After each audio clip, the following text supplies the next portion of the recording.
नमस्कार दोस्तों, Gandhi knowledge bank के इस YouTube चैनल पर मैं विवेक नारायण आप सभी का स्वागत करता हूं। कॉम्प्लेक्स की नेक्स्ट क्लास में हम जो पिछले टॉपिक पढ़ रहे थे उससे संबंधित जो इंपॉर्टेंट क्वेश्चन है जो एग्जाम में आते हैं आज के इस लेक्चर में हम वो पढ़ने वाले हैं। तो देखिएगा फटाफट हम क्वेश्चन करने वाले हैं, सारे क्वेश्चन सोल्व हो जाएंगे। केवल मात्र मैं वही क्वेश्चन छोड़ने वाला हूं जो या तो लगभग सेम है या आप आसानी से कर पाएंगे, वही क्वेश्चन छोड़ेंगे। बाकी सारे क्वेश्चन मैं आपको करवाने वाला हूं, उससे संबंधित सारी चीजें क्लियर होंगी। तो शुरू करते हैं आज की क्लास। और देखिए सबसे पहले मैंने क्वेश्चन लिख दिया है। क्वेश्चन क्या कहता है, बहुत इंपॉर्टेंट क्वेश्चन है दोस्तों, ये लगभग हर एग्जाम में बार बार एग्जाम में पूछे जाते हैं, इसलिए मैं इन क्वेश्चन को सबसे पहले कराने का प्रयास करता हूं। तो यहां पर देखिए, if unreal so that r की power n cos n theta plus iota sine theta, ये हमें फंक्शन दे दिया है। इज एनालिटिक, ये फंक्शन एनालिटिक होगा या विश्लेषिक होगा एक्सेप्ट व्हेन आर बराबर 0 and then its derivative is, और इसका अवकलन ये हमें दर्शाना है। यानी सीधा सा अर्थ क्या है, हमें ये फंक्शन दे रखा है और इसका ये जो हमें फंक्शन दे रखा है ये एनालिटिक हमें प्रूफ करना है और साथ ही साथ इसका अवकलन हमें ये दर्शाना है कि ये होगा। तो ये सबसे पहले इस क्वेश्चन को सोल्व करने के लिए आप ध्यान से देखिए ये क्वेश्चन किस रूप में है, आर और थीटा। यानी जो हमने पिछले जो 39वीं क्लास थी उसमें मैंने आपको बताया था कि जो पोलर फॉर्म होती है इसकी, वो पोलर फॉर्म के बारे में वो फॉर्मूले अगर आपको याद है तो आप ये क्वेश्चन सोल्व कर पाएंगे, अन्यथा ये उम्मीद न करें कि आप वो ये क्वेश्चन सोल्व कर पाएंगे। तो वो फॉर्मूले सबसे पहले जो मैंने लेक्चर में वो अच्छी तरीके से सारे करवाए हैं, तो वो क्वेश्चन वो लेक्चर्स आप जरूर देखिए, वहां पर क्वेश्चन भी सोल्व कराए, तो वो क्वेश्चन भी आप जरूर अटेंड कीजिएगा। अब देखिए सबसे पहले ये फंक्शन आपको पता है जब ये पोलर फॉर्म में होता है तो इसे हम W बराबर मानते हैं, W बराबर आर की power n cos n theta plus iota sine n theta. ये फंक्शन मैंने मान लिया। अब हमें सबसे पहले ध्यान से सुनिए क्या क्या चीज निकालनी है पोलर फॉर्म के लिए। सबसे पहले हमें पता है कि del u upon del r equal होता है 1 upon r del v upon del r की, यही बात थी। और दूसरी चीज del u upon del theta equal होगा minus r del v upon del theta. हमें ये वैल्यूज निकालनी है और इसके इक्वल रखनी है, तो एनालिटिक अपने आप हो जाएगा। अब एनालिटिक के लिए देखिए सबसे पहले हमें u का पता होना चाहिए और यहां पर इस फॉर्मूले में u क्या है, r की power n cos n theta, अंदर मल्टीप्लाई करेंगे। v होता है काल्पनिक वाला पार्ट और काल्पनिक वाला पार्ट क्या है, r की power n sine n theta. जो हमें निकालना है वो यहां से निकाल लीजिए। तो del u upon del r अगर मैं निकालूंगा तो मेरे पास क्या आएगा, n की पावर आगे आएगा r n माइनस 1 कोस n थीटा, ऐसा का ऐसा रहेगा क्योंकि हम r के सापेक्ष आंशिक अवकलन कर रहे हैं और आंशिक अवकलन हम करेंगे तो यहां पर ये कांस्टेंट होगा, तो ऐसा का ऐसा यहां पर लिखा जाएगा कोस n थीटा। दूसरा del v upon del r क्या आएगा, n r की पावर n माइनस 1 और साइन n थीटा। एक चीज निकाली। अब देखिए दूसरा हमें del u upon del theta del v upon del theta भी निकालना है। तो इसके लिए देखिए मैं थोड़ा सा ऊपर लिखता हूं और हम सोल्व करते हैं इस चीज को। क्वेश्चन अब हमें जरूरत पड़ेगी नहीं, आप समझ चुके हैं क्वेश्चन क्या है। Del u upon del r आ गया, del v upon del r आ गया। अब हमें निकालना है del u upon del theta, यानी अब थीटा के सापेक्ष आंशिक अवकलन करना है इस फंक्शन का। तो इसके सापेक्ष करेंगे तो r की पावर n तो कांस्टेंट रहेगा, कोस n थीटा का होगा माइनस साइन n थीटा और n कांस्टेंट है तो n आगे आ जाएगा, ठीक है यही होगा। और इसी प्रकार del v upon del theta का क्या होगा students, del v upon del theta, तो r की पावर n तो कांस्टेंट रहेगा, साइन n का हो गया कोस n थीटा और n कांस्टेंट है तो आगे आएगा। अब देखिए जो हमें यहां से जो एनालिटिक के लिए डेफिनेशन होती है r और थीटा में, इस डेफिनेशन को लगाते हैं। Del u upon del r की वैल्यू है n r n minus cos n theta और del v upon del r की वैल्यू देखिए यहां पर ये रही n r n minus sine n theta. यहां से अगर हम इसी की तुलना करेंगे तो यहां पर केवल मात्र सॉरी दोस्तों यहां पर डेल थीटा होता है, ये हमने गड़बड़ कर दी, सॉरी दोस्तों। डेल थीटा और ये डेल आर। सॉरी दोस्तों, इसके लिए माफी चाहूंगा जल्दबाजी में। ये देखिए डेल थीटा और डेल आर, हाँ सही है।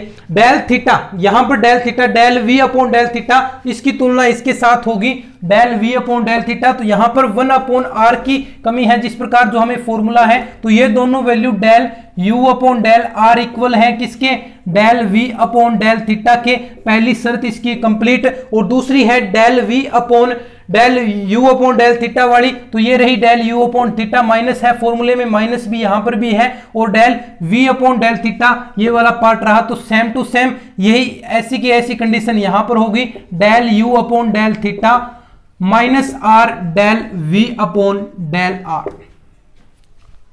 ठीक है, ये दोनों हो गई। तो इससे क्या निष्कर्ष निकला कि ये फंक्शन एनालिटिक होगा। और ये फंक्शन एनालिटिक होगा तो यहां पर देखिए, अब हमें जो प्रूफ करना है उसके बारे में बात करते हैं।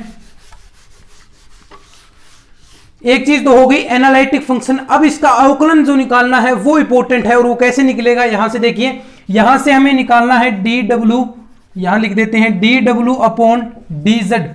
अब आपको पता है कि अगर x के रूप में है तो ये z y वहां पर नहीं है स्टेप, तो ये इक्वल होगा किसके, करली डब्ल्यू अपॉन करली x के, क्योंकि z बराबर x ही है, काल्पनिक पार्ट नहीं है। और यही आपको पता है यहां पर नहीं है, तो इस वजह से यहां पर इसकी वैल्यू क्या होगी, तो del W upon del R. ये मैंने आपको पिछले जो वीडियो थी उसमें बताया था ये फॉर्मूला किस प्रकार आता है, वो वीडियो आप जरूर देख लीजिएगा अगर नहीं देखी है। तो ये फॉर्मूला मैं यहां पर डायरेक्ट लिखने वाला हूं। तो del W upon del theta और इनटू में होगा del theta upon del X. अवकलन निकाल रहे हैं तो यहां से हमें पता है del W upon del R upon del X की वैल्यू जो पिछले वीडियो में मैंने बताई थी कि अगर X square plus Y square equal R square होता है, उसका अवकलन करेंगे एक्स के सापेक्ष आंशिक अवकलन, तो del R upon del X की वैल्यू वहां पर कोस थीटा आई थी। ये चीजें आपको याद रखनी है दोस्तों, फॉर्मूले ये, क्योंकि हम यहां पर देखिए, अब यहां पर मैं ये फॉर्मूला भूल गया था, अब आपके सामने ही मैं फॉर्मूला भूल गया था, तो आगे सवाल होगा ही नहीं। अगर सवाल नहीं होगा तो आपको पूरा अंक मिलेगा कैसे, तो ये फॉर्मूले जरूर याद कर लीजिएगा। यहां से देखिए अब आगे del W upon del theta ऐसा कैसा रहेगा, और यहां पर इसकी value del theta upon del X, जो वही फॉर्मूला है जो मैंने पिछले वीडियो में बताया था आपको, और उसकी जगह होता है minus sine theta upon R. ठीक है, अब देखिए आपको एक एक चीज मैं यहां पर समझाने का प्रयास कर रहा हूं और एक एक चीज आपको क्लियर करूंगा मैं। तो ये ऐसा का ऐसा पड़ा रहने दीजिए, ये है कोस थीटा, और आगे यहां पर आएगा ये माइनस, क्योंकि माइनस साइन आगे आएगा यहां पर। अब देखिए del W upon del theta को मैं क्या लिख सकता हूं, देखिए डब्ल्यू बराबर था मेरा u प्लस आयोटा v, यही था। अब इसको थीटा के रूप में लिखना है तो del W upon del theta होगा del u upon del theta plus iota del v upon del theta. ये वैल्यू मैं यहां पर रखूंगा, तो यहां से देखिए क्या होगा, minus del u upon del theta. अब देखिए थोड़ी सी समझने वाली बात आ गई है दोस्तों, ध्यान से देखते रहिएगा क्या क्या हम चीजें लगा रहे हैं, क्योंकि हमें del W upon del R ऐसा का ऐसा यहां पर बनाना है, और इस बनाने के लिए हमें क्या क्या करना पड़ेगा वो ध्यान से सुनिए।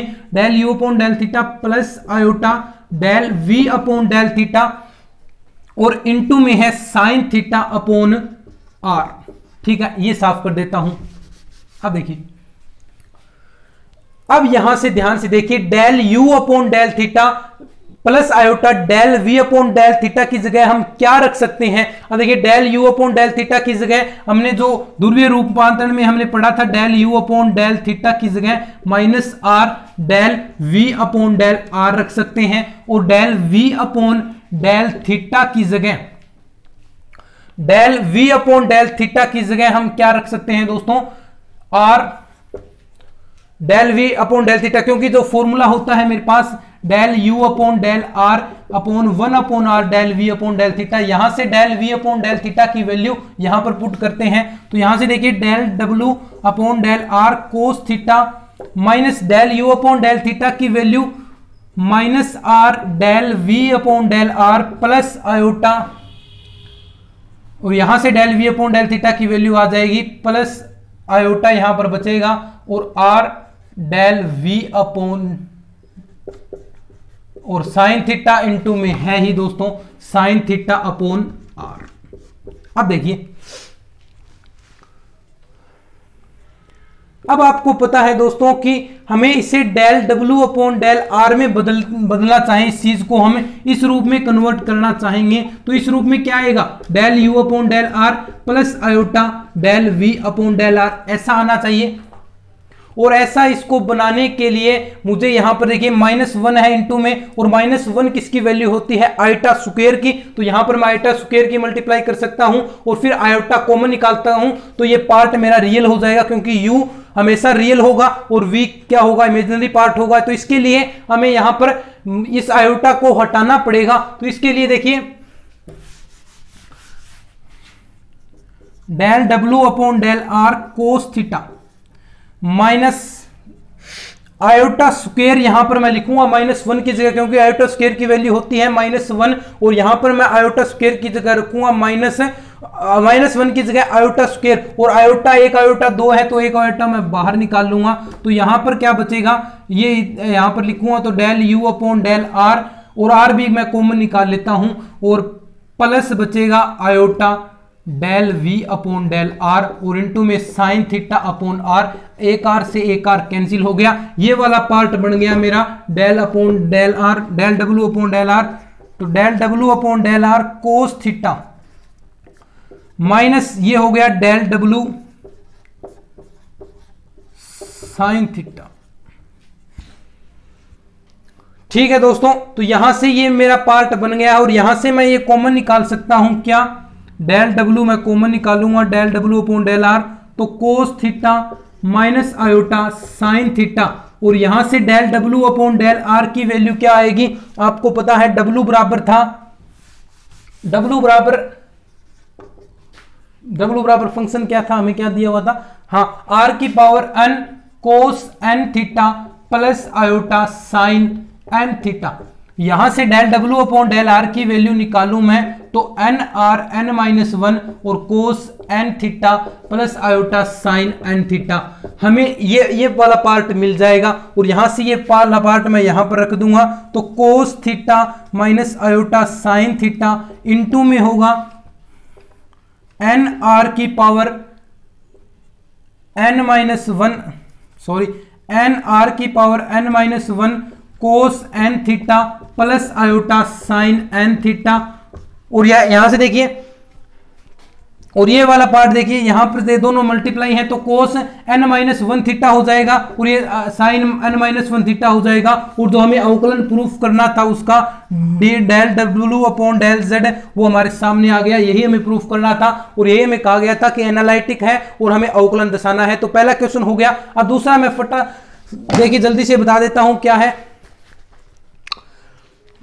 नेक्स्ट क्वेश्चन देखिए, शाबाश,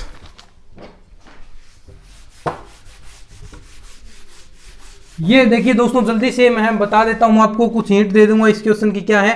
prove that, next question, prove that the function F Z equal sine X cos hyperbolic Y plus iota cos X sine hyperbolic Y is continuous and analytic everywhere. दोस्तों कुछ नहीं करना इस क्वेश्चन में, देखिए हमें बताना है कि ये फंक्शन हमें दे रखा है तो ये एनालिटिक होगा और साथ ही साथ में कंटिन्यूअस होगा। अब देखिए कंटिन्यूअस को आपको पता है, जो आपको मैंने आपको जो पहले क्लास में भी बताया था और आपने 11th 12th में भी पढ़ा है कि जो साइन होते हैं, साइन हाइपरबोलिक, कोस हाइपरबोलिक और साइन वाले फलन है वो हमेशा कंटिन्यूअस होते हैं। तो ये लाइन आपको लिखनी है, हमेशा कंटिन्यूअस होंगे। तो ये पार्ट तो हमारा अपने ऑटोमेटिक प्रूफ हो गया। और यहां पर एनालिटिक हमें प्रूफ करना है। एनालिटिक के लिए आपको पता है del U upon del R, ये फॉर्मूले होते हैं। यहां पर देखिए ये फंक्शन एक्स के रूप में है तो हमें जो एक्स वाला पार्ट है उसके रूप में del U upon del X बराबर क्या होता है, del V upon del Y. यहां से ये अवकलन निकालकर हम यहां पर वैल्यू रख देंगे तो ये एनालिटिक भी हो जाएगा। तो दोस्तों ये दो क्वेश्चन मैंने आज की इस वीडियो में कराए हैं, कुछ क्वेश्चन और हम करने वाले हैं और फिर ये एक्सरसाइज एक्सरसाइज हम कंप्लीट कर देंगे और फिर लास्ट में एक एक्सरसाइज रहेगी कन्फॉर्मल मैपिंग की, और वो भी हम धीरे धीरे करा देंगे। तो सारे एक एक चीज आपको मैंने यहां पर बताई है, तो कॉम्प्लेक्स में कहीं भी आपको दिक्कत नहीं रहेगी। अगर ये वीडियो पसंद आया है तो वीडियो को लाइक कर दें, चैनल पर नए हैं तो चैनल को सब्सक्राइब कर लें, शेयर जरूर करें अपने दोस्तों के साथ। मैं मिलता हूं फिर इसी तरह के और वीडियोज के साथ, तब तक के लिए धन्यवाद। जय हिंद, जय भारत।